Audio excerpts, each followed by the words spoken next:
he always loves to tell. He's told this story like 1,000 times about how like he went into like a record store and he went to go like buy like a record or whatever. Yeah. And one of the sales guys came up to him and he's like, "Oh, you must be an audiophile, huh?" And he's like, "Yeah."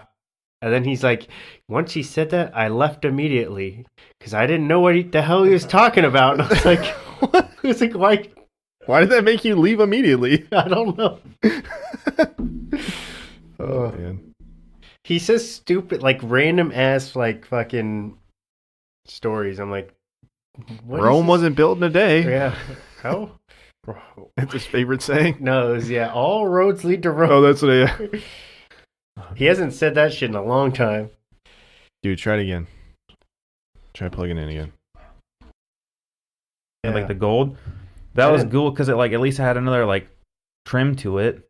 I wasn't really that into that one. No, I wasn't either. But like there was another detail. It's like you can outline with that. Right now, it just looks like Sundays they always do the military. Yeah, ones. The some camo of jerseys. Some of those military ones are sick. Mm-hmm. And then I like the Navy ones, like the Navy. Are you like that late to this conversation? So I was trying to figure this thing out. Yeah, I wasn't paying attention. It's like we covered that several minutes ago. That's my fault. The Navy one. That's my fault. I wasn't paying attention. I was trying to figure this thing out. I was telling Shaylee I wanted to get a Padre jersey. And I was like, I should wait till they come out the new ones next year. But I really like those Navy military jerseys. I agree. Sorry, I missed the train It's on all that good. one. That was my fault. I know you guys were talking about the brown jerseys the whole time, and I had things to say, but I couldn't focus on two things at once. But I'm excited to see what they look like. I just like the fact that they're kind of throwback. That's the other reason. Sort of like changing their colors. Yeah. Officially. Yeah. And it's not yellow, it's gold, brown and gold, I guess you'd say. They're making that. Is it like It's not an alternate jersey? No, they're going back officially. Oh. Yeah, it's like old penguin gold? They've been getting lobbied for It's a kind of long like time. Do I have a hat over there that has it? No. You know, I like the new ones that they Before made they though, go like back you know, to like yellow. the Oh, yeah, throwback, yeah, not it's like that, throwbacks. yeah. Yeah. Those are cool. It's a good color combo. Brown? We're having our own side conversation. It's my fault. What's a good color combo? No, I think the brown and gold It's color combo fine. is a good I'm just color. not I like- overly enthusiastic about it. I I like like- it as a throwback, but I don't like it. Like that's what I Yeah. was saying. Was like I would like to see what they look like with their whites, because I'm sure that'll look cooler. Yeah. But no, Chad was getting really into the jersey talk because in hockey, jerseys are like a huge thing. And like you can tell what jersey they're going to wear and their alternate, what day they're going to. It's like. the Orioles are great. Oh, are they? That's how football is now too, though. Yeah. The Orioles, it's like weekdays you're home or away, Mhm. and then Fridays are they wear black every day, Well, or every Friday, and then yeah, Padres, it's like home, which will be like their whites, then the alternate, and then they wear the white again, unless it's a Sunday. They have so many alternates now. They though. do have a lot of They do They jerseys. have have the a shit solid ton of blue. They have the alternates. solid brown. You get like it's been coming to this for a while because they've been fucking around with all the old jerseys. Yeah.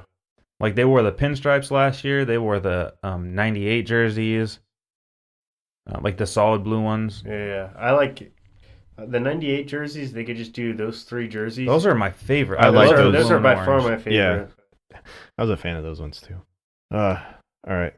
You ready? Yeah. All right, BG, what up? Are you guys ready? Let's do this. Let's start the show. Enjoy the show. Enjoy the show. Enjoy the show.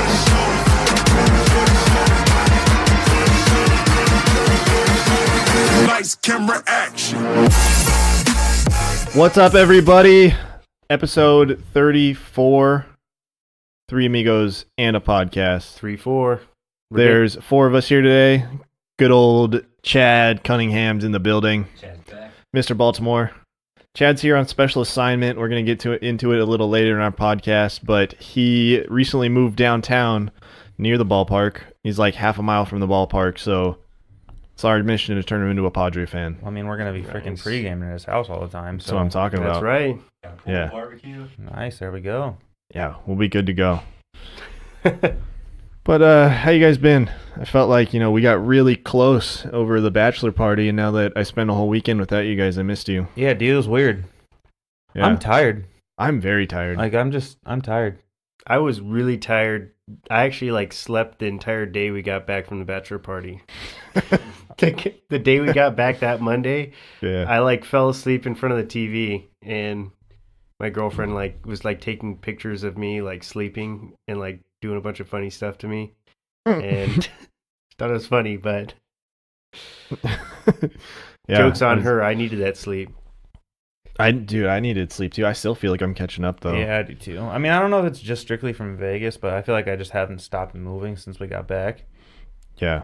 Well, I mean, did you see that room? I tiled that whole room. Damn, dude. No, I Yeah, didn't. Dean's been putting in work here at the house. Tough My on your back and my hips were so tight. It was Yeah. ridiculous. Foam roller was my best friend. Hmm. You just gotta take breaks every once in a while just to kind of take some of the pressure off. You just want to get it done too. I But- know, but if you rush it, you just Yeah. But B, you had a fun weekend. really exciting. Actually, had a good time. Went up to Staples Center, got to see my Clippers play. That was loads of fun. Yeah. We go up there every year, and usually bring some good luck. And the good luck continued. There you go. We played the Sacramento Kings. Pretty young, relentless team. They like to get the ball up and down the court. They have De'Aaron Fox, who, in my opinion, is the fastest guy in the NBA. Great shooter, too. Probably going to win Most Improved Player this year. It was exciting. Yeah, we went up early, kind of set the tone. But the Kings are a young team, so they're pretty relentless. So they kept coming back. Yeah. But, double-digit win. Pretty Good exciting. game overall. Yeah, good game. They actually crept it. At one point, we had a 25-point lead, but they crept it within 5 points, like in the fourth quarter. Jeez. Yeah. But then they closed the door on them, and I think won by like 13 or something like that points. Met Clipper Darrell, who's like you the mentioned that. super fan. His car he's got a BMW. It's like totally decked out Clippers. Like he's like the guy for Clippers. It's like him and Billy Crystal. I actually got a picture with him. It was pretty sick. There you go. He like sat like I think he kind of like moves around the arena, but he was like 2 rows up from me. It was pretty sick. I was like, oh shit, that's Clipper Darrell. And Tom was like, you know who that guy is? I'm like, yeah.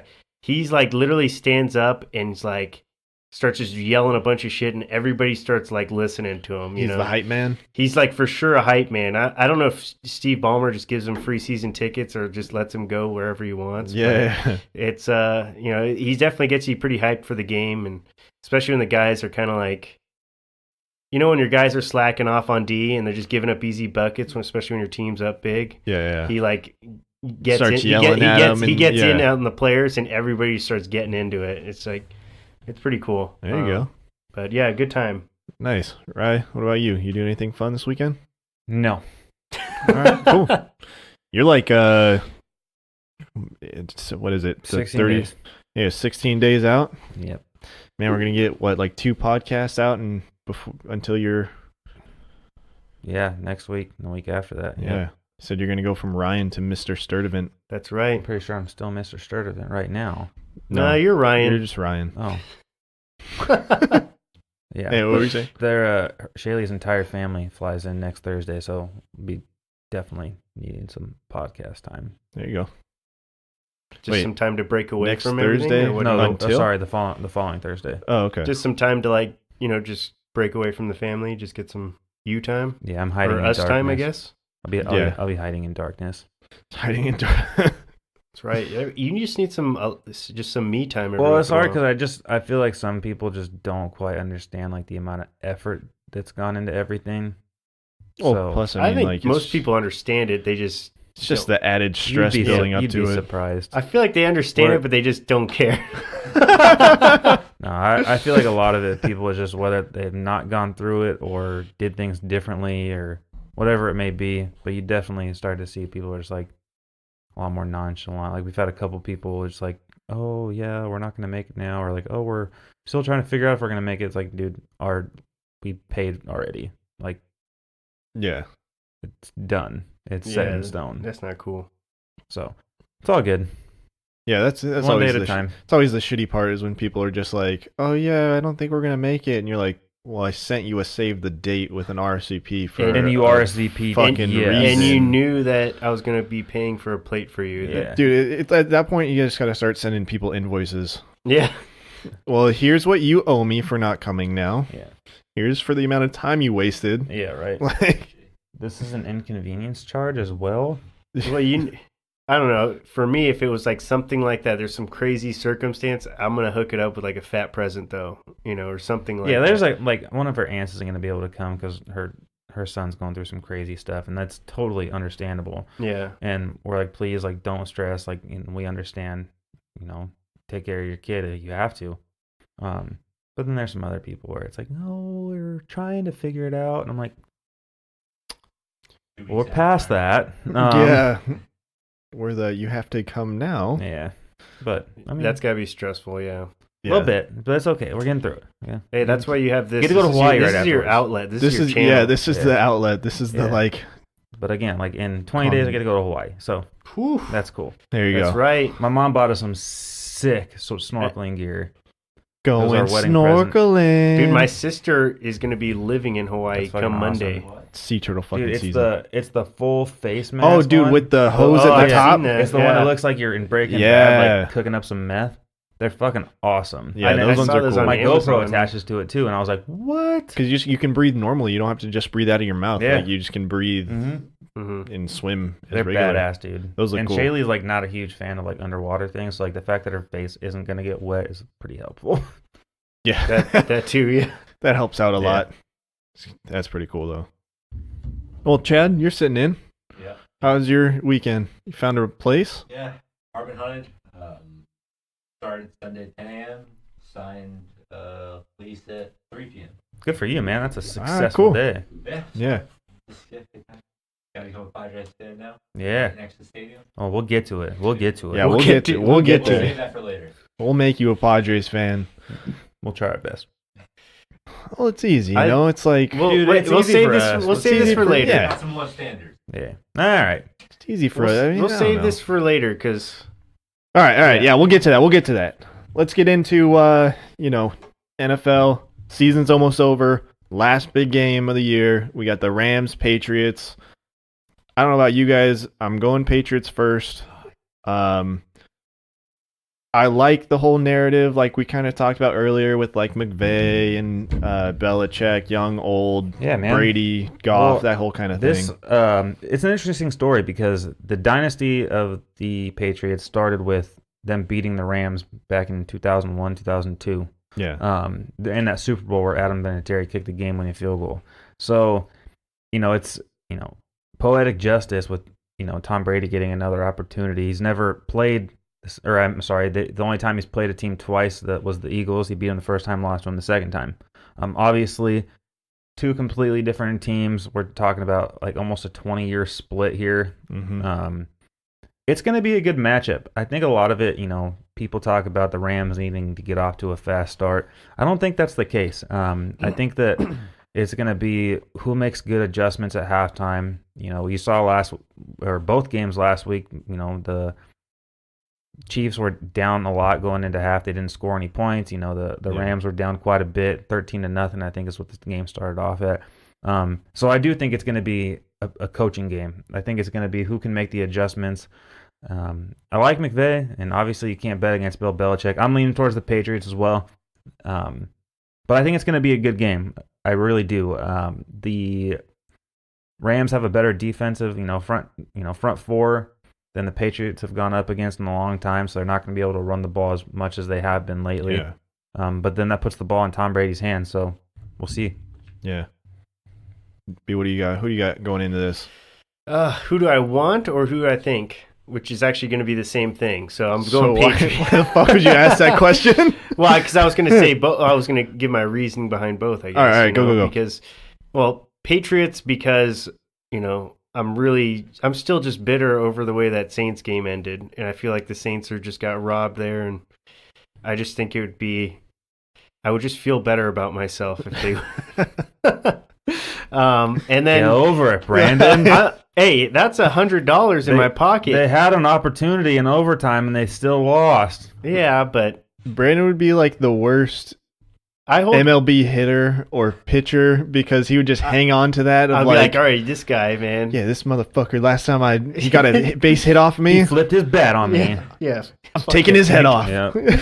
So every time. And then it's the reason why I'm picking the Patriots to win it too is honestly the track record. They've been there. They've done that. I really feel like just Tom Brady. 5-3, man.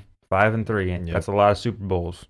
Hell yeah, it is. And what's been like 8 straight AFC Championship games. So they're just this is like common ground for them. Yeah, this is another game. And you know Tom Brady. This isn't Tom Brady's last hurrah too. So it's like. Well, and the fact that they're coming in as like supposed underdogs. Well, or they're they keep definitely thinking, favorites to win. Oh yeah, but like the way that the respect they isn't think there. that they are. Yeah, their respect has not been there all year. Yeah, they definitely haven't been.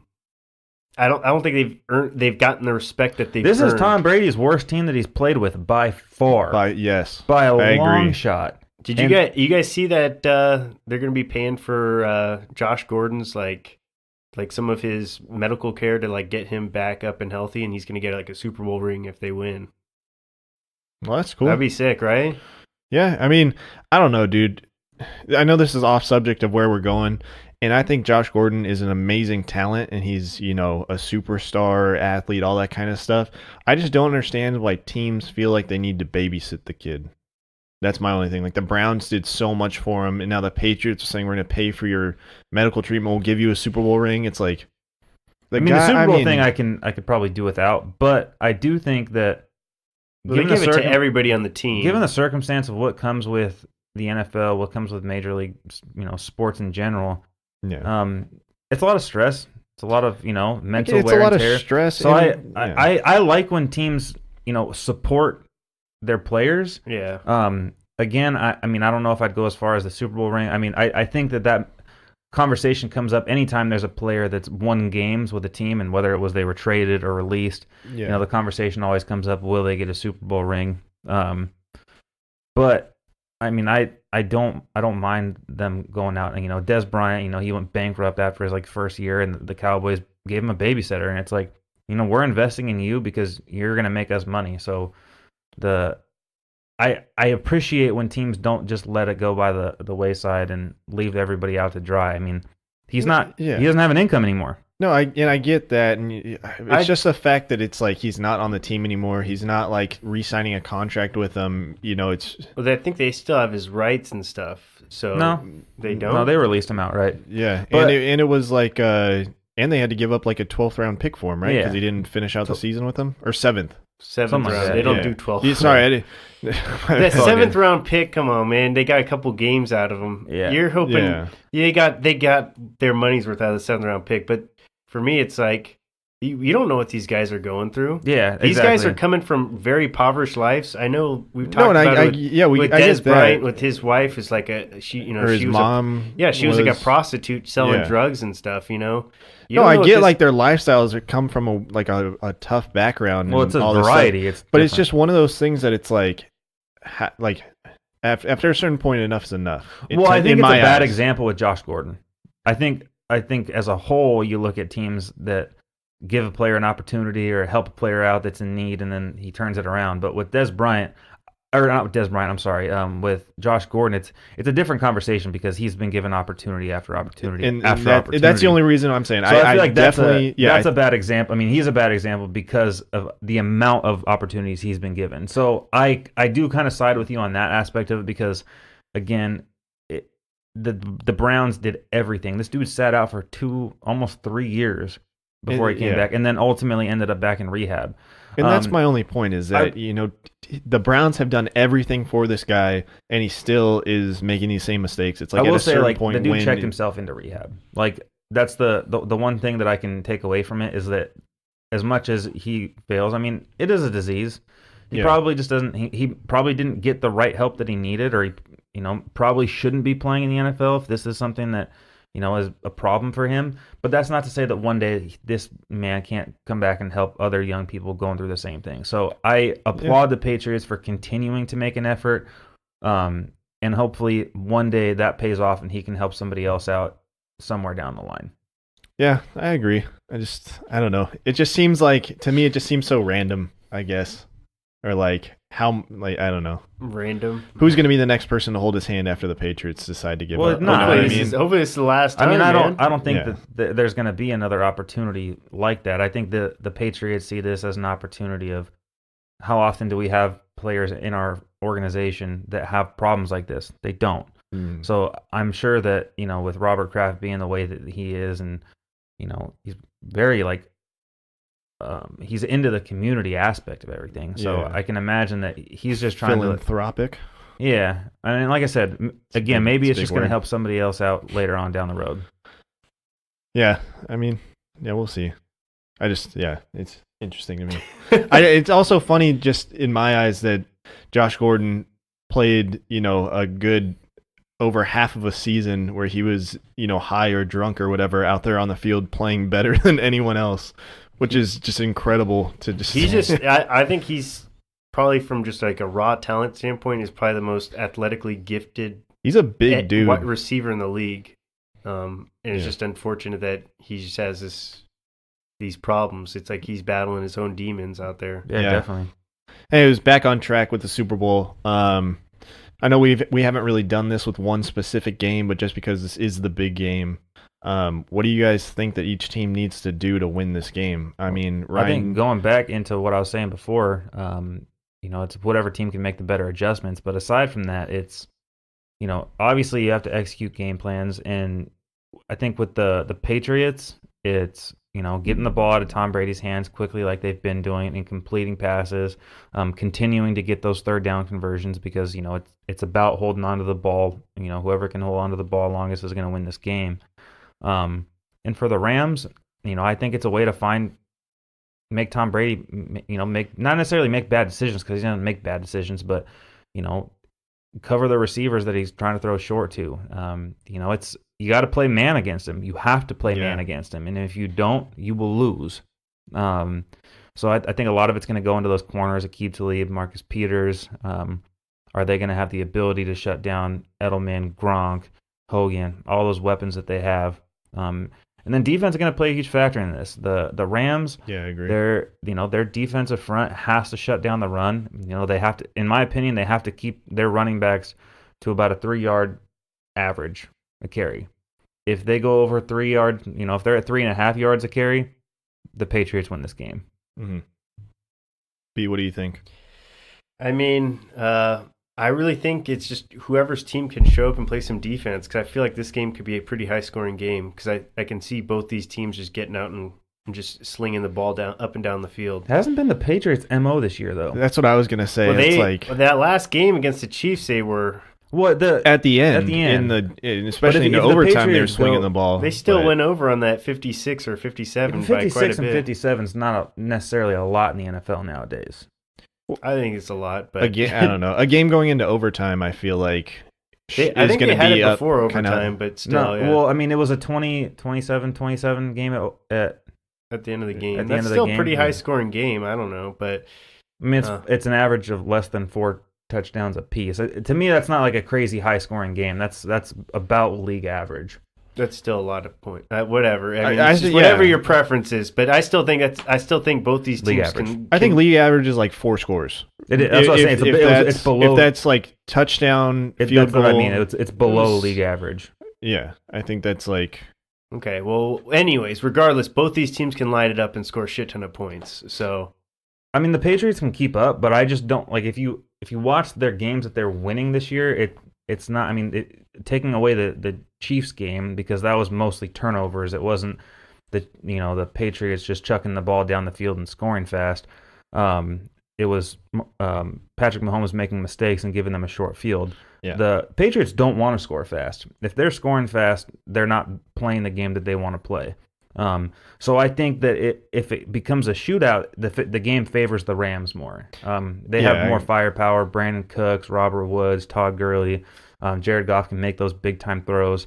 But if it stays, possession game, it's a lot tougher for the Rams. Yeah, I agree. I think the Patriots are extremely dangerous right now just because they haven't had to change their game plan. The Chargers, they went with the same game plan against the against the Chiefs. They went against the same game plan. I think the Rams, they can go up with the same game plan. I think it's different. I mean, and I know exactly like the point that you're trying to make. I think the biggest thing that you look at with the Chiefs and the Chargers was that they didn't have a run defense. The Chargers didn't have linebackers. Yeah, I agree. the Chiefs. And the Rams D line they do have a run defense. They get a good solid push, but at the same time, I think the Patriots don't have to change a lot in their game plan to beat the Rams. I don't think they want to. I think they want to establish the run, and I think that's what makes them the most dangerous. Yeah, is because they've been doing this for a couple weeks now. Yeah, and it's Tom Brady. I mean, I watched this clip of Peyton Manning doing his little breakdown of one of Tom Brady's plays, and the way he motions his receivers and he's checking the alignment and he's looking to see which gap is being covered. I mean, he's talking to his running backs all the time. He's like, "Hey, I know we called C, but you're going B. Like, or you're going through the 2-hole. That's what you're doing." Yeah. So it's a chess match with him, and he does it all game. And again, we saw Nick Foles last year beat the Patriots. It's possible, it could happen. But who's betting against Tom Brady? And I think that's the biggest odds is that we even saw it in that last game with the Rams going up against, dude, why am I blanking on all these? Saints. God damn it, dude. Happen again. The Rams going up against the Saints. It came down in that first half. The Rams had the last possession driving down, and Jared Goff had to run a 2-minute offense, and he looked like shit. Yeah. He couldn't get plays out. He didn't know where to look. At the final play of the half, even McVay walked over to him and was like, "What the hell are you doing?" Because he couldn't hear him. Like, McVay's on the sideline calling, like, "All right, you're going to hit, this wide receiver this time. This play, hand the ball off here." He was playing in the dome, too, but it's really loud there. But that's what I'm saying is he couldn't hear him in his helmet. Playing in a dome this time too, though. They got Georgia. The whole time he could hear him talking in his helmet, but that last play he couldn't, and he was like, "What the hell are you doing?" He's like, "Oh, I couldn't hear you. I didn't know." He's just the robot essentially for McVay. Yeah. Whereas Tom Brady sees what Belichick sees, and then he's like, "Okay, we're gonna do this." No, I understand that, but I'm just saying that's a disadvantage too. For sure. Tom Brady has the ball, and he has a chance to win the game. Yes, I agree. 99 times out of 100, except for last year, was like the first time I feel like ever. Yeah. And again, he lost his opportunity. And I think that was the craziest part of that game. And even at that, he still got one more opportunity to throw the ball in the end zone. Well, didn't he fumble the ball? That's what I'm saying. Yeah, he lost his opportunity. He screwed it up though. He could have. I mean, I don't put that on Tom Brady. That was a phenomenal defensive play. That was. I mean, as soon as he got his hand back to throw, the dude knocked it out of there. Yeah, blame him to get there that quickly, it's like 2.5 seconds. Yeah, it did. It was less than 3 seconds, which is insane. I mean, regardless, even without a blocker for one of us to run that fast. Yeah. Oh yeah, you know what I mean? That's he basically had to run with his arm out like this, like, "Please catch it, please catch it." Yeah. So I mean, and he had an opportunity taken away from him last year to do what he does. And they've been playing with a chip on their shoulder, and he has his entire career, but even more so this year that everybody rules him out. Did you see the little press conference before they got on the plane to Atlanta when they were in New England? Yeah. He was chanting, "We're still here." Yeah. And then he threw the microphone at the guy. Yeah. The guy wasn't even paying attention. All of a sudden he was like, "Oh shit." Yeah, I could, hit him in the I will say, I could see this game being a blowout in either direction too. I could, yeah. Everybody's talking about it being a good game. I could definitely see the Rams blowing him out of the water, just like I can see the Patriots blowing him out of the water. So if the Rams were going to blow him out of the water, what would they have to do? They'd have to play man. They'd have to shut down the run. Their corners would have to play spot on and not give Tom Brady opportunities to throw the ball down the field. I would say there's more of a chance that the Patriots blow them out of the water than the Rams because what's that situation Gronk showed up, man. Yeah, Gronk showed up. Yeah, and I that think takes he's been resting all season for this. Mm-hmm. You mean what do the Patriots have to do? Yeah, what would the Patriots do in the inverse of that? They'd have to force Jared Goff to make bad decisions. And that's definitely they could do. They could definitely. That's why I say I definitely could see the Patriots winning by a lot more points. I don't think we're looking at a Broncos Seahawks Super Bowl, but I could see the Patriots winning this game by 2 touchdowns. So that Broncos Seahawks, that was bad. But I could see that happening. It's obviously not the same dominant defense that you have with the Patriots, but they do have playmaking ability. Yeah. Yeah, I agree. I mean, I know hope what it's you a mean. good game though. It's Super Bowl I Sunday. hope it's a good game. I always hope they're good games though. I don't think the refs are going to let it be a blowout though. You know what I mean? They're gonna Dude, call whatever the same thought process with the refs, man. Dude, they're gonna call whatever they can call and make sure it's close. You see, Goodell finally came out and addressed that call. Yeah, fucking talk about that. That was ridiculous.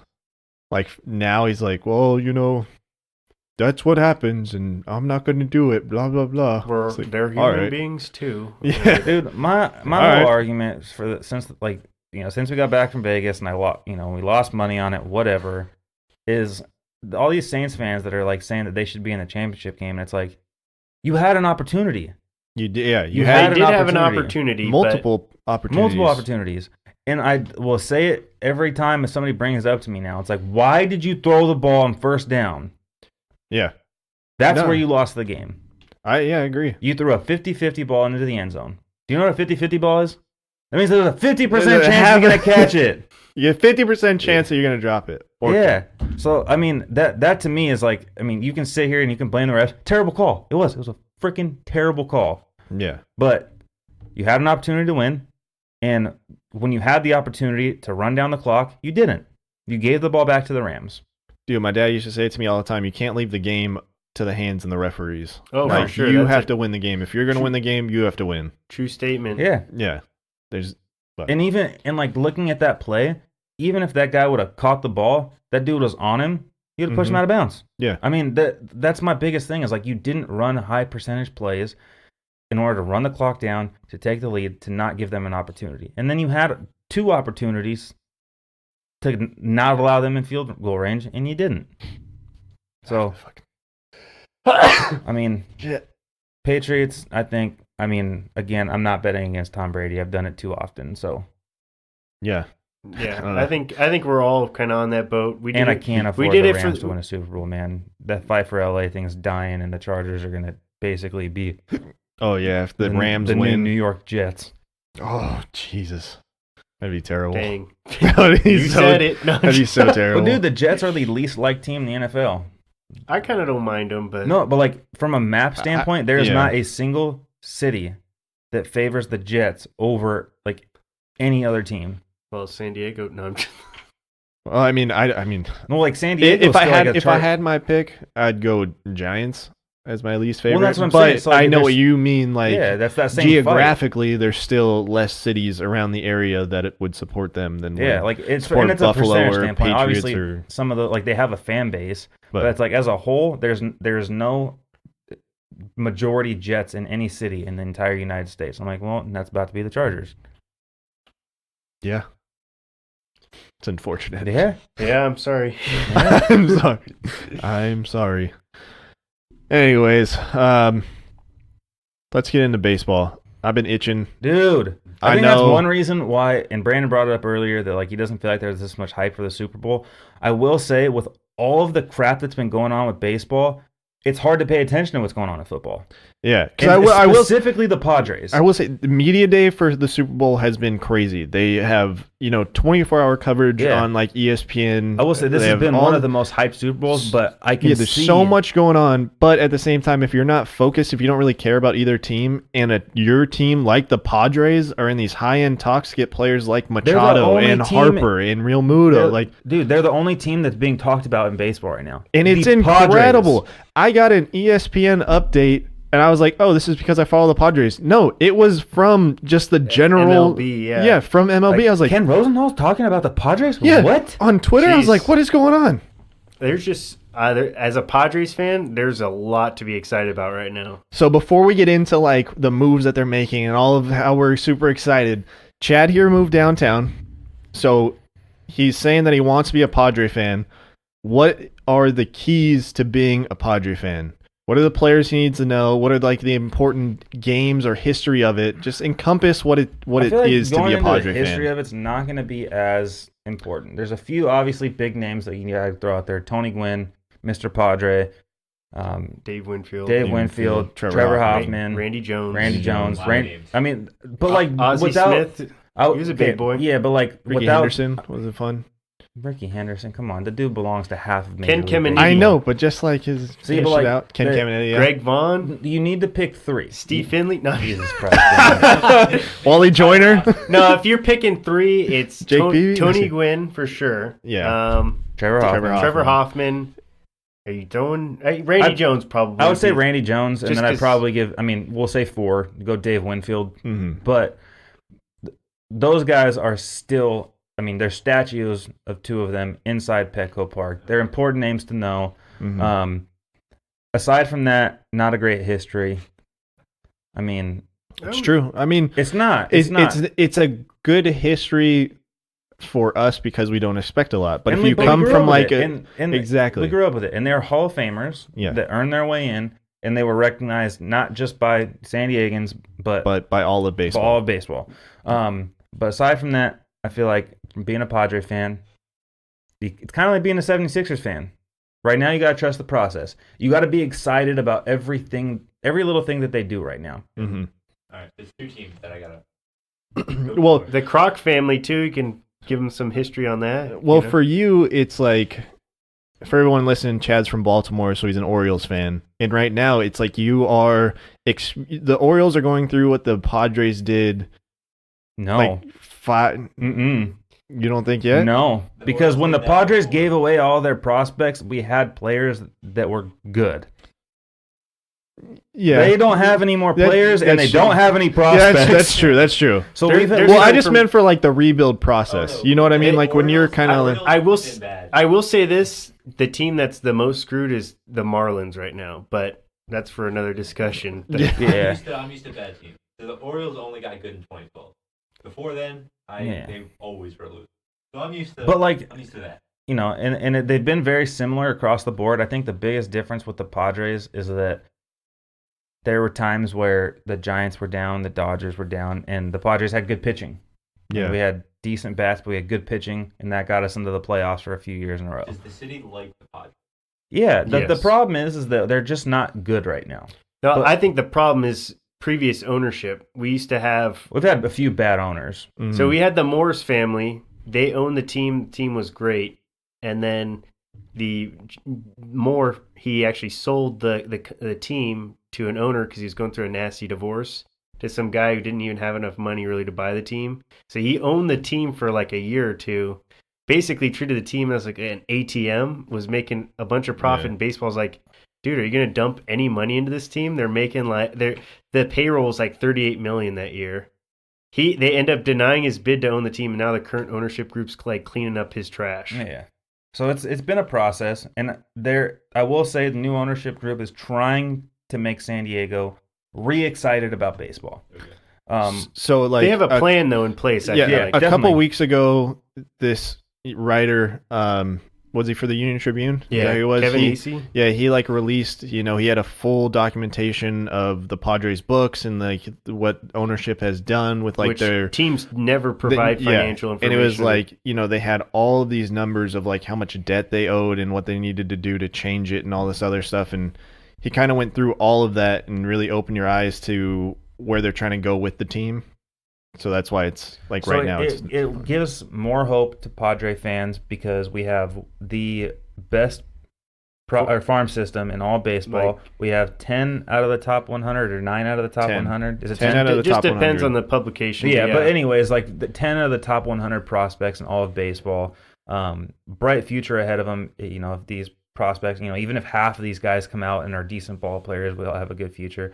And now they're expressing that they have the ability to spend money, which is something that the Padres have not had in a long time. How are they in the division? It's a tough one. I mean, it's a tough division. The Dodgers are not afraid to spend money. Yeah. They have good. Dodgers have the highest payroll I in would baseball. say I think that like the NL West, it's very competitive, but it fluctuates a Definitely. lot. Like Well, and you have to look at certain the Giants. teams have their years. Like That's the big one. The Giants are, they've won 3 World Series in the past, 10, 15 years. Yeah, it was like every other for a little bit. Yeah, It was like 06, 08, Yeah. 10. And they're like very huge fan base with the Giants. It's hard being so close to LA because, when the Dodgers are in town, it's half Dodger fans. Same with Giants. Same with Giants Everyone fans. from the Bay is a Giants fan now. The Rockies are a good ball club. The Diamondbacks are a good ball club. I mean, it's a competitive division. We've been the bottom feeder for the last 10 years though, and that's the hard part. We went all in one year when we got like Matt Kemp, Justin Upton, all those guys. Yeah, it Went was all like- in. We actually had, I think, the number one farm system then. Traded Yeah, all it was those like prospects to 2014. get those guys, and they just bombed. Terrible. Mhm. Awful. And then we just unloaded all those guys and replenished our farm system. but we're still paying it off. It's like $50 million in dead space that we're just But paying for these that's players. done after next year. Yeah, Almost, yeah. We got one more guy, but yeah. But Oliveira's making like 20 or something like it's that. like 14 or something. I think yeah, AC so- said. Still, so it's yeah, a bunch, yeah. Yeah. but But- not as. Do it a few years, but the Yeah. city overall likes. But then last year they went out and they signed big. Obviously he didn't have the year we expected him to have, but Eric Hosmer, All-Star, Gold Glove, first baseman. First time they spent that kind of money. Too, and- on a Well, guy. and then second time, Will Myers was really like the first, and then Yeah, but they but traded for Hosmer. Will Myers when he was Yeah, still. Will yeah, Myers- I just meant like the kind of money for a contract player. I get what you're saying as like well, there's a there's like almost signing- $100 million difference in Yeah, their contracts. Myers' between contract and, isn't that like. really. For- It's because it was they just- bought out all of his years of Yeah, okay. his arbitration eligible years, so he's making like $20 million the next 4 years after Yeah. this. Yeah. Yeah. So his contract's really more like a $90 million contract or something like that. But Yeah. I mean, there's some definite talent on the roster. I think the big one everybody's waiting for is Fernando Tatis. So this year would be a good year to be a Padres fan, just because It's a good time. to get in. the young prospects are getting called He's the up number this one year. prospect in all of baseball. He's Well, a, number it's No, 1 he's and 2. one. Well, I was just We're telling, trying to get him hyped, right? Well, no, I was just telling Dean about this. The first publication I've seen him ranked number 1, Keith Law ranked him number 1 overall. Yeah, Keith Law is the important one. And the rest, Vlad Jr. But I was telling, I think the only reason why Vlad Jr.'s It's because he's of his got bat and he's his just got a numbers. great Yeah. bat. yeah, But but we're trying Tatis is a 5-tool player. we're trying to hype him up so he's the number one prospect in all of Number one baseball. prospect. It doesn't matter how many publications have it. If there's one that says he's number one, he's number one. We have a bunch of big lefties. Like a bunch. You're what 6'7"? 6'7". Dude, we got like 3, 6, 7 big We have- lefties. We have 4 of the top. Oh What, yeah, Gore? Yeah. We He have ain't 6'7". Who? Gore? Isn't he like 6'5", 6'6"? No, How tall I don't is know he? any pitcher that like big. maybe 6'1", 6'2". Randy Johnson probably.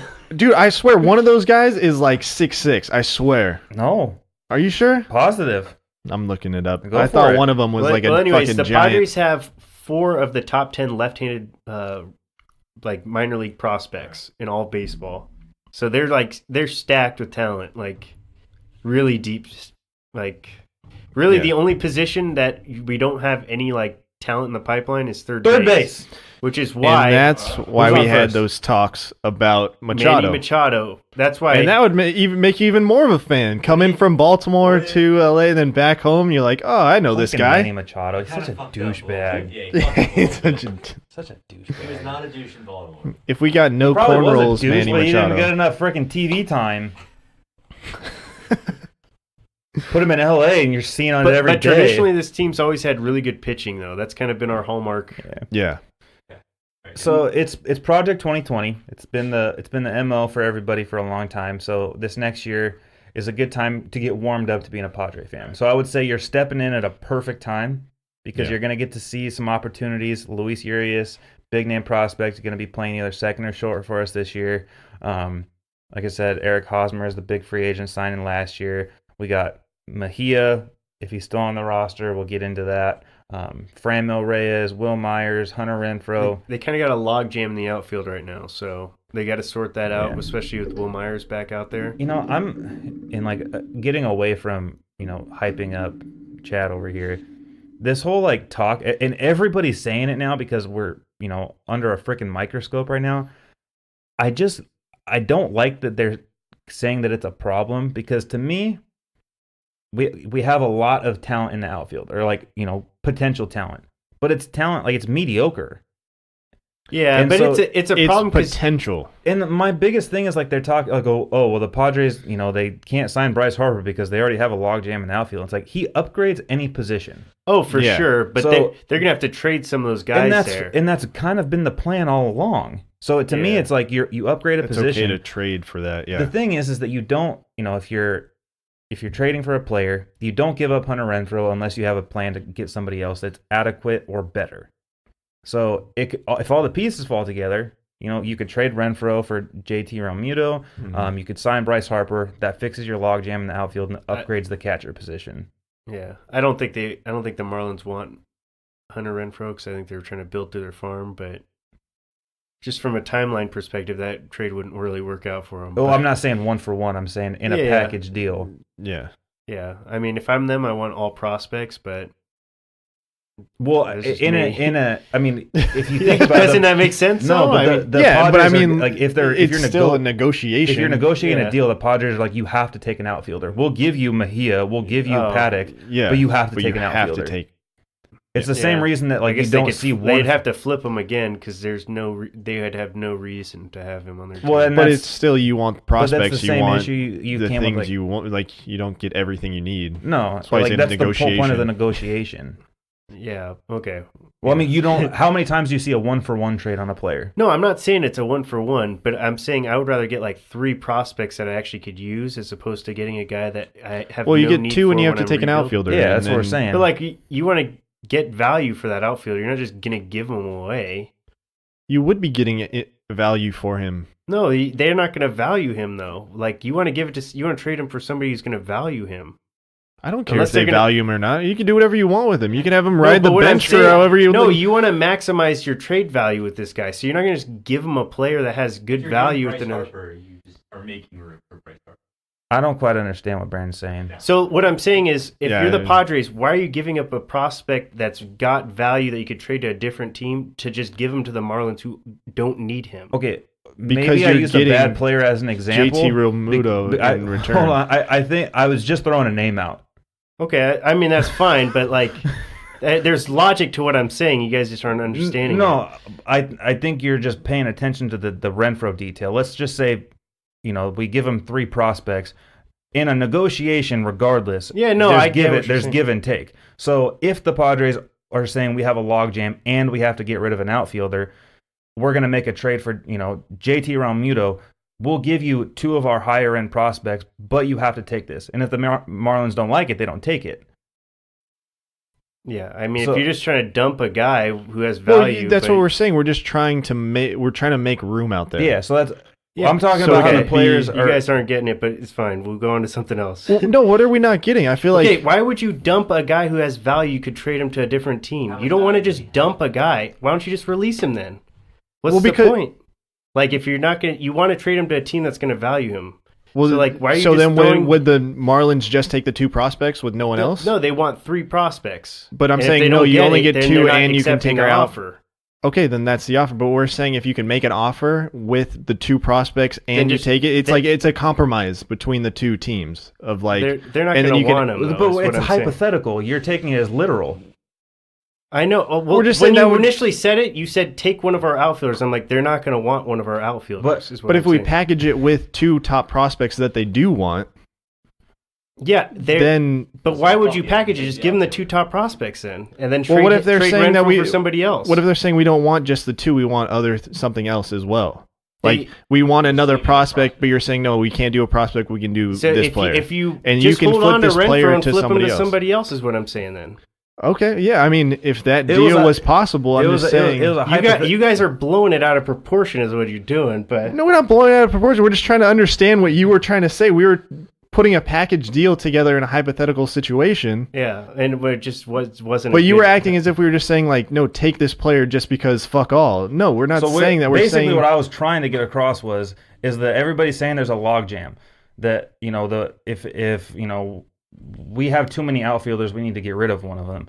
And I don't think that's the case at all. I think that, you have a player like Franmil Reyes who can be a DH. You have a player like Hunter Renfroe who can be a pinch hitter. He's a clutch hitter. Yeah. Or maybe somebody that you can move to left field, or, maybe you move Bryce Harper to left field if they end up signing him. If they see value in Hunter Renfroe, they're not going to trade him like that. So all I mean is there's somebody in the outfield that could potentially be traded, whether it's Margot, whether somebody wants to take on Meyer's contract, whether somebody is in love with Renfroe. The JT Realmuto trade could end up possibly being a 3-team deal. That sounds like what Yeah, the you could do Padres are that. trying to do.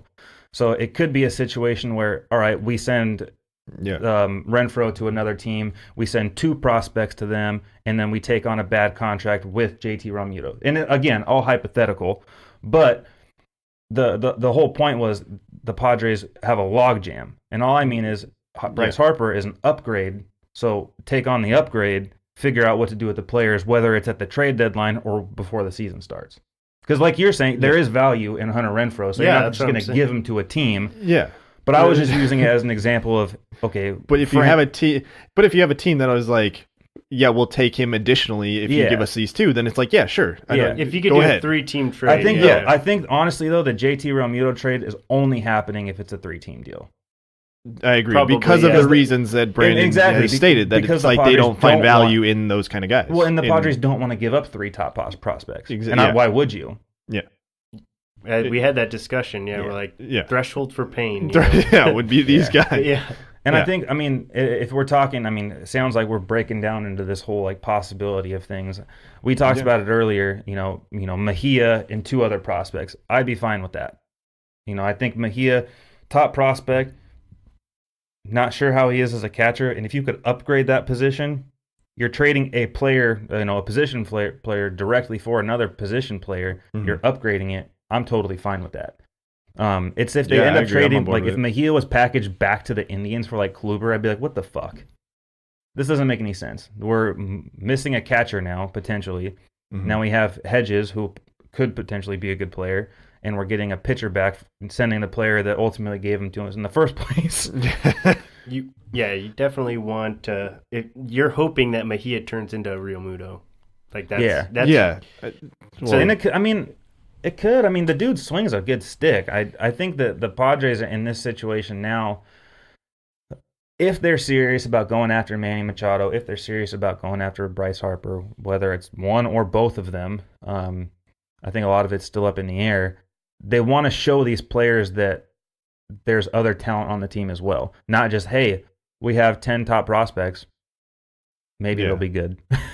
And that's the hardest part with prospects is if you do sign, 1, 2 of these big top guys, and now you have, 4 guys that you're paying $20 million a year with, junk prospects on the field. But it's always a risk with prospects too. So, I mean, dude, I don't know about you guys, but I've been on Twitter for like the last week. Just, has anything changed? Has anything changed? Has anything changed?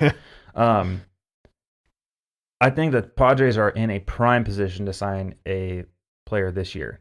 I think it only makes sense next year. Or this year. I don't think it makes any sense next year because you have arbitration for all of your young talent. You have them under control. You can pay somebody up front. You can pay them a lot of money. I think it's just going to come down to what kind of deal they're looking for. If they can get them let's say they give them a 10-year offer or an 8-year offer, then there's an opt-out after 3 for the player. I mean, that's an option. You give them a heavy loaded contract in the first 3 years, balance it out afterwards, and he has the ability to, either walk or re-sign. Yeah. And then it allows our prospects, to see, do we want to pay them or are they a wash? Mm-hmm. Yeah, I agree. You're definitely seeing teams more, reluctant to sign up guy to 10-year deal now. Mm-hmm. Like you see that. It's a long time. It's a long time. 10 years is a long time. I would not want to do that personally. No, I don't think that's anything. But don't think the Padres are anywhere close to a 10-year. I think they could maximize at 8 is what they're probably. That's but even then, it's just. I mean, we did Hosmer, but we front loaded all the contract on Hosmer. So it's like my thing with 8 with those two guys. They're both 26. Their contracts will end by the time they're 34. So we'll say 33 is about when the players start digressing. Yeah, because a 32 is still technically a baseball player's prime. So let's say 33. So that only is 2 years of not bad baseball, but potentially like a more statistics. Of a player-friendly deal. The whole thing. I know the whole thing's player-friendly, obviously, but I'm just saying when you 10-year contract, nobody does that. The teams are just they're getting smart now. They're all into analytics. The Yankees could probably sign both these guys. We're not even hearing their names. Yeah. Well, I mean, we had the White Sox earlier, but they're backing out. And the biggest thing, Brandon's brought it up since we started doing this podcast, is this luxury tax. Teams are trying to stay under it. Yeah. Teams are trying to stay under the luxury tax. And then outside of that, it enables your ability at the trade deadline to push for players that you need. The Dodgers played it well last year. They ended up going after Manny Machado, a player that they needed because of an injury. And you can't plan for those things in February and January. They got him to the World Series too. I think they gave him one top 100 prospect to get him too on a rental. So. Yeah, and it's a prospect essentially that they don't need because of the young talent that they have on their roster already. They're getting Seager back this year. Yep. And Yeah. So I mean, Sorry, go ahead. go ahead. No, I was gonna say I will just say it would be nice to see the Padres like spend some money and get some people. I was looking at that AC thing or whatever and reading up on some other stuff. They spent $49 million on their 25-man roster last season. Yeah, no, dude. I know they That's do it every year. Zero. It's- That's it's nothing garbage. You compared know to what the I mean? rest, So it's yeah. like you have like the Brandon's money been to saying too, it's sign. on players that aren't on the roster. Exactly. Yeah. Well, yeah, it's $25 million in just dead money. I think more. I feel like it's more than that. That was the number that I was reading. Is Yeah. but still, I mean, that's yeah. you know what I mean. That's over half of your 25-man roster. Oh, You're yeah. spending on players on your team. And some of them are still playing good. Jed Jerko's been playing good. And they're still playing. Jerk off. Yeah, they're. I mean, You So got a we weird head. talked about a little bit about potential trades for certain players and the names that are out there. If the Padres just end up not getting anybody, are you going to be upset? No. I'm not gonna be upset. No. Because they still have cards to play. you Yeah. know? I honestly, like, with the position that they're in, being as it has, that we're waiting on not this year but the following year, I'm okay with it. The fact that they're putting their name out there is a huge, it's not just that, like, their name was linked to Manny Machado. They haven't met with him yet. They've met with his officials, but they have not met with him. Bryce Harper took a meeting with the Padres today, right? Yeah, that's huge. Like, him alone, he sat down with the Padres, whether it's, to potentially increase an offer from another team, whatever it may be. Maybe he does want to play We're in still San in Diego. the room. Yeah, we're still in the room. And Yeah. that's something that we have not had as, San Diego sports fans, and I don't know how long. Nobody wants to play here. Why is Bryce Harper taking a meeting with the Padres? It's because, AJ Preller and that front office has done a good job of preparing this team for success. Mhm. And Eric Hosmer jumped on the wagon last year saying, this team's got a lot of talent and I want to be here when it explodes. Yeah. And, maybe some of these players want to jump on that as well. We'll see. And I mean, I know we all hate the Kinsler signing, but I still think, it has some value in the sense of a veteran guy that's been there and knows how to kind of coach your team as well. Gold Glove winner. So Yeah, man. I mean, and I don't think he's going to be a huge, game-changing player, but I think that it's somebody that you can trust to plug in when you need him. Or even like an extension of your bench coach, Yeah, and it's going to be dependent. I mean, there's been links to Mike Moustakas, a couple other players out there. They still have a huge hole to fill in that freaking left side of the infield, so yeah, it's going to be interesting. And it is almost February, and nobody has signed. When you're listening to this, it is February. Yeah. So nobody signed. Nobody signed. It's That's insane. crazy. Dallas Keuchel, Bryce Harper, Manny Machado, Marwin Dude, Gonzalez, it's insane. Craig Kimbrell. I will say this. I think it is a little odd about how much heat the teams got after that article launched, and then all of a sudden they're linked to all these players. I don't know if it's just like a PR thing to kind of like cool the fire, say, "Hey guys, we're willing to spend." Yeah, I think that's what it was. It was literally like, hey, we want to spend some money, but teams were always like, oh, you're the Padres. Like, you're the small market team. And they're like, well, look at our books. We have money to spend. Like, we're real players Well, now in they've this. got to take them seriously. We're real players. Well, they signed Hosmer last year. That was a pretty big signing for the team. Yeah. And the fact that he was a top 5 free agent last year, and the Padres got him. I mean, there's something to be said about that. And I don't know. I don't think that the Padres are getting nothing this offseason. They have to get a third baseman. They don't have a third baseman on the roster right now. That's like the one position I'm like looking at. I'm like, well, they're gonna make a move there. So, we're all gambling people now. What do you think they get? What do you mean? What do you mean? What do I think they get? Who are they getting? If you had to pick right now. Well, I think we all know who we think they would No, take. like if you had to make not just like a who you want, or like right now, if there was a player that they're gonna go get, they're gonna sign tomorrow. Who is it? If they actually went for it, I think they could sign Machado tomorrow. If they went for it, but I know like management and how we've been in the past, and we were talking about the Moustakas trade and how that's more of a Padres move, and I could see that happening too. But I think right now, if I was somebody important in the organization, I'd be saying all the things that we've been saying and how Machado is a viable option, and we have the money and the resources to go after him. So let's do it. I agree. I mean, I think it's impressive that they've gotten to sit down with Harper. I personally think that this is a power move to sign Machado. I think that, the fact that they're sitting down with him is going to start really pushing the pockets of those other teams like the Phillies. I'm glad you said that because I feel like ever since the season ended last year, it's been Machado, Harper. Look at these two. These are the two all-stars that are out there. Harper wants $300 million. Machado thinks he wants more, and now Harper thinks that he needs more. Who's going to get the offer first? It's been like them comparing the two of them back and forth. Well, they're both trying to one up Giancarlo Stanton's contract, that 3-year or the 10-year, 310 or whatever. Yeah. That ain't gonna happen. That's not gonna happen with either. But I like what you're saying though, with Harper meeting with the Padres and it's being like it's a bargaining chip sure. of yeah.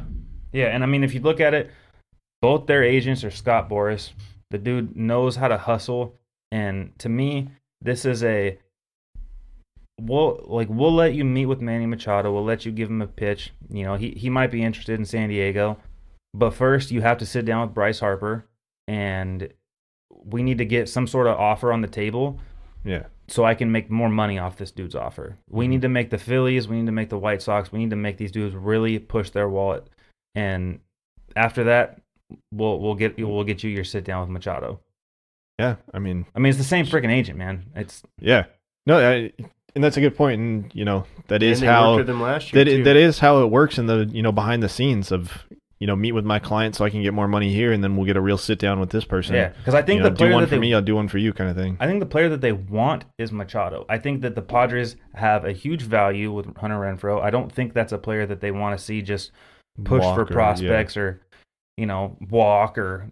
I think that they value the money that they've put into Will Myers and want to see him back in the outfield. And I don't think that they necessarily are like, we really, really are dying to have Harper. But I mean, if he'll come here, we'll take him. Yeah. But I think that they want Machado that bad enough to take a meeting with Harper. Well, I mean, like we've been saying and how Brandon just mentioned, it's like third base is this gaping hole in our lineup. You know what I mean? You line everyone up, and it's like, what name do you even put at third base right now? They signed Chase Headley last year. Well, they just unloaded two third basemen off the roster from last year, and an already weak position. So they unloaded Christian Villanueva and Corey Spangenberg, who both were serviceable third basemen. Yeah. Had a chance to sign a Gold Glover. Yeah, go for it. Yeah, I mean, I will say this: playing the hot corner, it's more of a taxing position than first base. Like He's got 2 bionic knees. He's good. I'd be more likely to sign like Hosmer to 8 years because he's gonna be sitting at first base, as opposed to Machado, who's gonna be, getting dirty and stuff and maybe it depends on if he feels like sliding that day. Yeah, but if he's gonna be Johnny Hustle or not. God. Yeah. Well, Chad, do you feel like you're gonna be a better Padre fan now? Do you feel like you got all the information?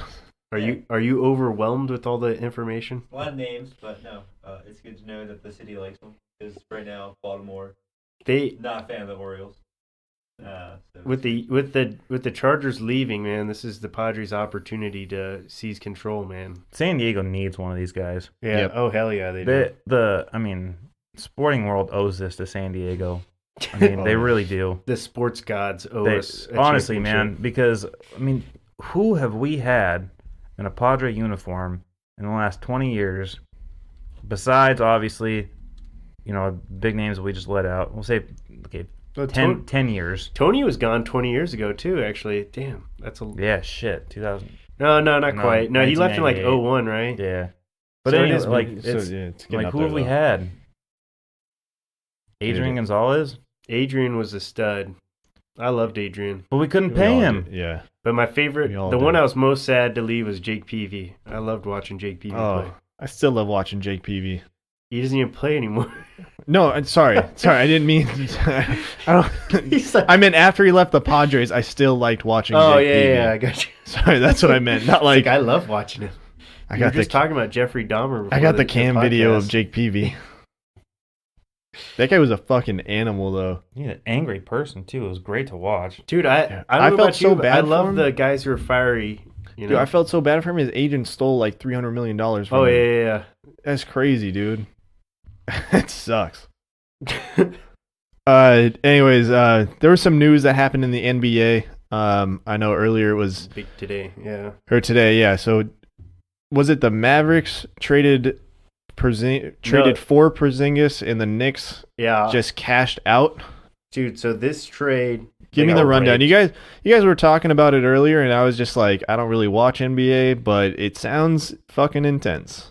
Oh, dude, this is a freaking monster trade. I want to get all the players' names up because it's like a The 7-player Mavericks trade. got fucking raped. I think the Mavericks way overpaid for Porzingis, who's coming off an ACL injury. Like, he's not going to play this whole season, so they're basically giving up on the season. Yeah. They gave up two... So what's the reason for the trade? So, well, Like, was it a need I that don't the know if it's- Mavericks needed? Was it just a player that they wanted? I think it was a player they wanted. they really wanted him. Is he And- like a big piece for them? Is he going to fit in their organization? Is it, you know what I mean? Is he the third baseman for the Padres for the Mavericks? No, they had No, DeAndre dude, Jordan, they who's fucking. So let Brandon tell you these names real quick. All right, go 'cause- for it. Let me give me a second. So let's see. I want to have them all pulled up. Let's see. Shoot. They also gave up 2 first-round picks. Like, that's the part where I'm like, holy shit, you guys are selling the farm for this dude. Like, okay, so they're both like big-time European players. Like, shoot, where is it? I want to get like the exact. Okay, here it is. So here's the deal. It was Mavericks, New York, New York Knicks agreed to. Oh, I'm seeing Gio Gonzalez just popped up. The Padres are interested in him. The Mavericks and New York Knicks agreed to a trade to send Kristaps Porzingis, Tim Hardaway Jr., Courtney Lee, and Trey Burke to Dallas for Dennis Smith Jr., DeAndre Jordan, Wesley Matthews, and 2 future first-round picks. So, like, this last year, the Mavericks gave up two first-round picks to go pick Luka Doncic. So now they don't have their 2019 pick. They also don't have their 2021 pick. They also don't have their 2023 pick. They use that all up for a guy who could theoretically walk at the end of next season. Yep. And, Jesus. and so those two are like, obviously you're going to have, I think there's going to be great chemistry if Porzingis comes back to, 75% of what he was. But they're not going to have any cap space. They just took on 2 shitty contracts and gave up 3 expiring contracts. So the Knicks are going to have more than 2 max slots available in free agency this next year. And let's look at what they gave up. DeAndre Jordan, an all-star.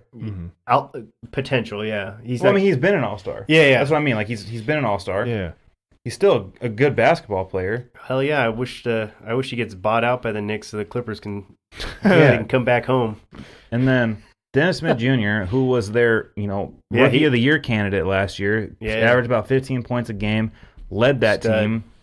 Who basically was just like, I want out of here because this team is no longer like, it's about one guy who's a rookie, Luka Doncic, Doncic, and I'm not getting the opportunities that I deserve and that I earned last year. Totally understand that. So they gave him up. And who was the other guy they gave up? So they gave up besides their Wesley Matthews, who's a solid player. That's what I was gonna say. Those guys are on expiring contracts, so like that's gold now. We're like especially you have like open. So space now the space, Knicks just have money to spend, and they're in a large market. The Knicks, I feel like, gained so much on this trade.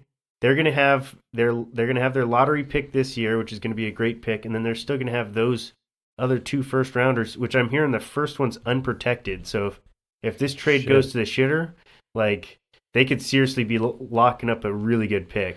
Dude, I just like how in basketball they call them super max contracts. Well, they're only supermax. Supermax if they've been on the team that they're re-upping with for like a certain number of years. I think they have to be with them for like 2 or 3 years. It's just the name of it is hilarious to me.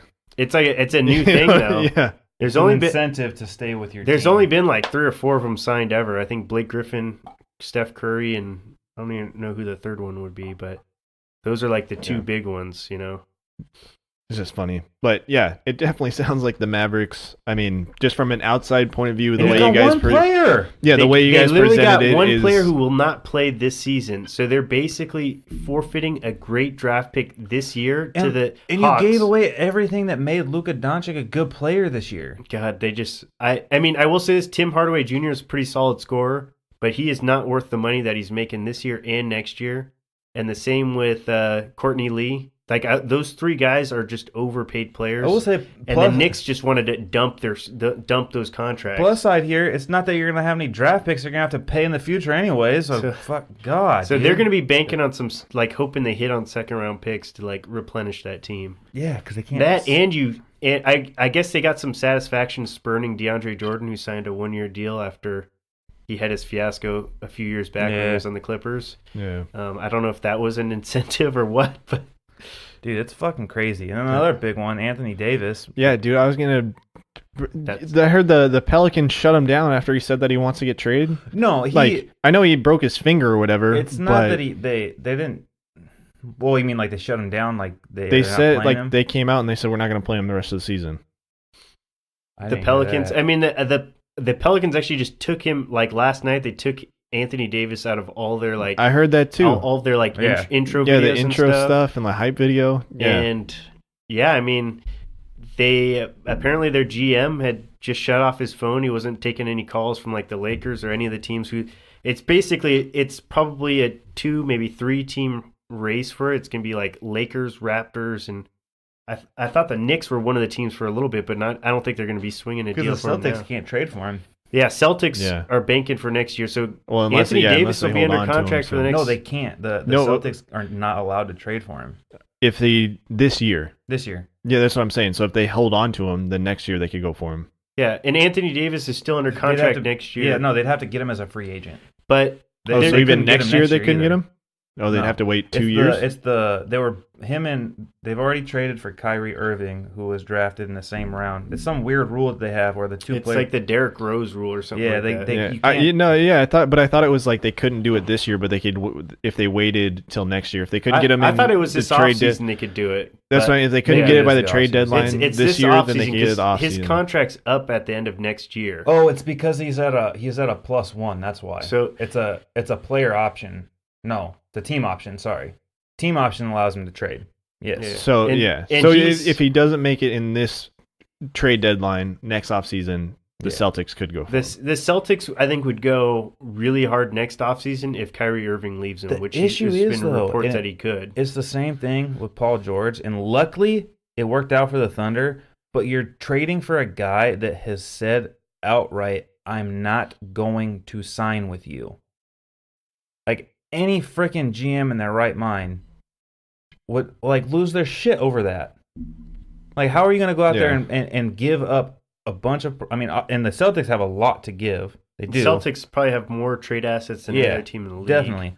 But if you're not going to get a return on investment, if the guy's not going to re-sign with you for sure, do you make that move? I couldn't do it. Well, you're going to see if what's his name? Didn't Kyrie earlier in the season saying that I'm coming back? He said it, and then now things are kind of changing. The Celtics are like the biggest letdown in basketball. Yeah, they've underperformed heavily this year. Like Hayward's been terrible. Kyrie Irving's been good, but I mean they're not winning. They're winning enough, but they're not. They should have been in the East though. Yeah, this year they were. I thought they were going to walk away with the division. Yeah, I did too. East this year. They're like, but I will not fighting for their life because it's the East. But I mean, they're not dominating. They'll probably end up as a 3, maybe 4 seed. But I wouldn't pick them over the Raptors. I wouldn't pick them over the 76ers either right now. You never know. But I mean, the trade rumors I'm hearing right now is with the Lakers. I think they're basically giving up all their young guys and maybe some picks. So they're giving up Lonzo, giving up Kuzma. Oh God! Brandon don't do Ingram, that one. And they give up all of them, or they're saying all of them are up available? No, they would give up all. The Anthony Davis's value is very high. Yeah. Well, he's young too. Yeah, you forget he's like 25 years old. Yeah. And I know he's still young. Yeah. I wasn't saying that he wasn't. Kuzma. I don't want the Lakers to get rid of Kuzma. I like Kuzma too. But Kuzma's like the one who's like the most polished. That would pretty much be a have to. Yeah. Like the Pelicans aren't taking that deal without Kuzma in there. Oh yeah, for sure. Because Ingram looks like he belongs in the fucking D League right now. Ingram's just kind of he's just like, you look at him, he's like a body. You're like, this dude looks like he could be the next like Kevin Durant or something like that. And then he goes out there and he's just a twig out there. I don't know. Lonzo needs to go get on a team that has a really good 3-point shooter and a big man. It's funny because I actually look at a team, Ben Simmons is obviously the point guard of the 76ers, but I look at a team like the 76ers and I'm like, damn, Lonzo would have fit perfectly there. I was just listening to like sports radio, and they were talking about the Anthony Davis thing and how Lonzo was a guy that his name was up there for a trade. They were just saying it would be hilarious if Lonzo left and he just became nobody. It was like this whole hype of the Ball family coming out. Lonzo's being a Laker. He's being the all-star, blah, blah, blah. And then you just trade him away for a stud like that, And then and then he just disappears away, into... Well, I mean, he's definitely he's probably one of the best passers in the game. At He's least got some talent. Yeah, he's definitely He's got a talent. talented- yeah. His He can't shot is freaking awful, but Yeah. it is getting better. It's getting better. He's definitely got potential. His shot's bad. He has the ability to drive, and he has the ability to pass. I mean, he's a good point guard. The only issue you have nowadays is the And he's a point great guard. defender too. Yeah, the point guard position is evolving, and they want you to score 40 points a game. Well, the game's also going positionless too. Yeah. That's the kind of direction. It's all about everybody sharing the ball. Yeah. Everybody Everybody getting the moving. open look, kick it to the open guy. Your Yeah. Yeah, you big need has to be able to 7 pass. Yeah, I was going to say, you need 7-footers who can shoot 3-pointers. Basically, Yeah. stretch the floor. Which is ridiculous. It's so crazy to think about, like how baseball or basketball's changed so much. Yeah, you got to be able to shoot now. Yeah. Everybody, Golden State have to literally score. If changed you can't the score, then you're script out. for the game. Yeah. And the rules changed. They changed in favor of that too. So I think it even happened before the Warriors, too. I mean, if you look back when Chris Bosh and LeBron James signed with the Heat, I was gonna say, it almost goes back. Went positionless that season, and then everybody else kind of started well, following yeah. suit. No, I know what you're saying, but I'm just saying like now it's all about shooting the three ball. The three ball Oh, is, yeah. is Yeah. like everybody's shooting the three ball now. Yeah. Like Yeah, it's You crazy. feel like eventually at some point you'd have to cool off, but they never cool off.